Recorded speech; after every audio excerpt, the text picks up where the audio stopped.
बिस्मिल्लाहिर्रहमानिर्रहीम। हमें एहतजाज करते हुए 7 साल हो गए हैं। हमने कानूनी जंग भी लड़ के देखी और एहतजाज भी करके देखे, लेकिन हर वो दरवाज़ा खटखटाया जहाँ से एक इंसाफ की उम्मीद होती है। कहीं से भी हमें इंसाफ ना दिया मिला। उसके बावजूद हमने आज फिर एहतजाज के लिए निकले सानिया मॉडल टाउन के लिए, और मौजूदा हुक्मरानों से भी गुजारिश है कि वो भी हमें इंसाफ दिलाएं। उन्होंने वादा किया था कि हम आपको इंसाफ ज़रूर दिलाएंगे। हुकूमत में आने से पहले उन्होंने कहा था कि आपको 1 महीने के अंदर इंसाफ मिलेगा। इमरान खान साहब ये वक्त अपना भूल चुके हैं कि उन्होंने जो किया वादा वो अपना वादा नहीं निभाया। हमारी उनसे गुजारिश है कि वो अपना वादा पूरा करें, और जो FIR आर्मी चीफ ने कटवाई थी एक लॉन्ग मार्च के ज़रिए, वो उस पर अमल दरामद नहीं हुआ। और हुकूमत ने जो सानिया मॉडल टाउन के बप्पा जिन्होंने किया था उनके की पोस्टर पर तैनात किया है, तो उनको फिलफौर उनको उनके ओहदों से दस्तबरदार किया जाए, उनको इंसाफ के कटघरे में लाया जाए। शुक्रिया। बिस्मिल्लाहिर्रहमानिर्रहीम।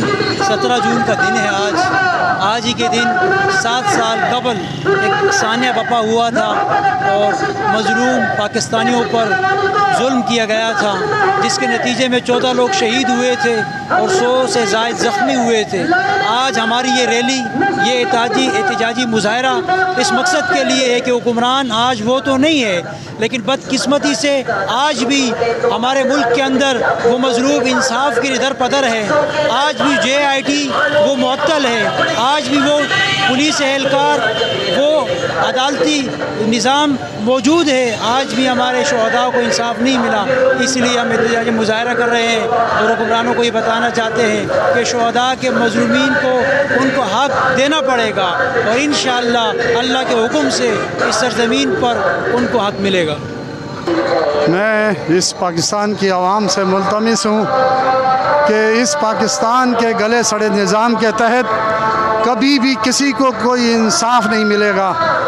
ये इंसाफ वाला मुल्क नहीं रहा कि ये किसी बुढ़िया को इंसाफ दे सके, किसी बूढ़े को इंसाफ दे सके, किसी बच्चे को तालीम दे सके, किसी नादार की ये कोई मदद, किसी बीमार की कोई इलाज मुआवजा के अंदर कोई किफ़ालत कर सके।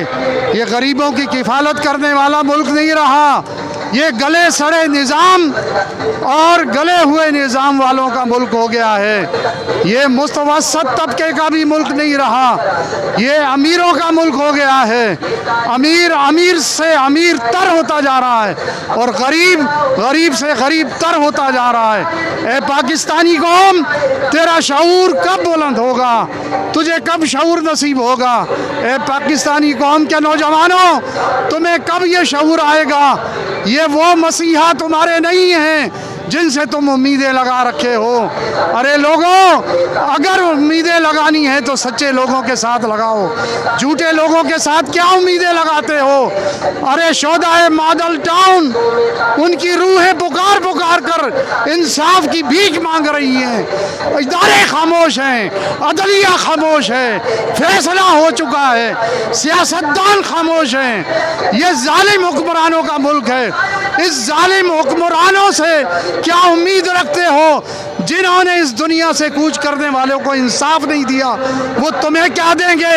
अरे तुम्हें एक वक्त आएगा, अगर यही हालत रही तो ना रोटी नसीब होगी, ना कपड़ा नसीब होगा, ना माओ बहनों बेटियों को चादर नसीब होगी, रुपट्टा नसीब होगा।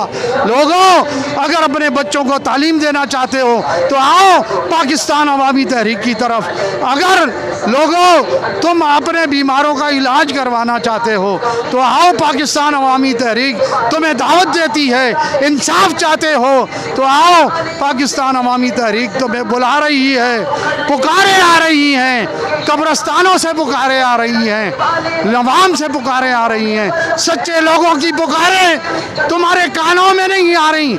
शीशा पिलाई हुई दीवारों में टकरे मारने से कुछ नहीं मिलेगा। लोगों, अगर तुम्हें कुछ लेना है तो ये सरबराह, ये मसीहा, ये शेखुल इस्लाम डॉक्टर ताहिरुल कादरी साहब की शक्ल में तुम्हें अल्लाह ने अता किया है, तुम पर रहम खाया है। लोगों, अगर तुम अपने आप पर रहम खाना चाहते हो, तुम अपनी नस्लों को कुछ डिलीवर करना चाहते हो, तो आओ, पाकिस्तान अवामी तहरीक तुम्हें दावत देती है, उसमें शमूलियत अख्तियार करो। कतरा कतरा दरिया बनेगा, समंदर बनेगा। जब ये अवाम का समंदर उमड़ कर बाहर आएगा तो लोगों, वक्त आएगा, तुम्हें इंसाफ भी मिलेगा, तुम्हारे बच्चों को तालीम भी मिलेगी, तुम्हारे बीमारों को इलाज मुआवजा की सहूलत मिलेगी, बहन बेटियों को शर्म और हया की चादर मिलेगी। लोगों, बस अपने शऊर को डेवलप करने की ज़रूरत है। अपने शऊर को, अपने ज़मीर को जगाओ। बातिल के इक्तदा में तकवा की आरज़ू किस कदर हंसी फरेब है जो खाए हुए हैं हम। अल्लाह पाक हम सब का हामी व नासिर हो। वमा अलैना इल्लल बलाग।